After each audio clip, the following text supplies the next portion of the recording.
So now that we've experimented with all those rhythms on all our different fingers, on all our different strings, let's combine them with a little bit more freedom. So you can pick whatever rhythms you want and pick whatever fingers you want. And by combining those together in different ways, that's how we make music. So I'll demonstrate, and I want you to listen. You can see which fingers I switch to.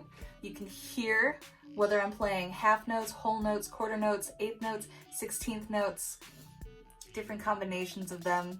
So I just want you to observe and just be aware of a couple of those things as I'm playing.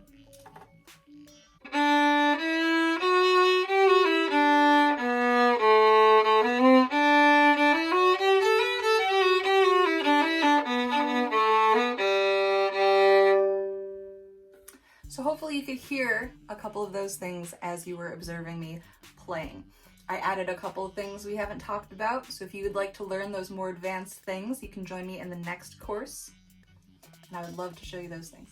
So take some time and experiment with different strings, different finger numbers, and different rhythms, and make up a little song.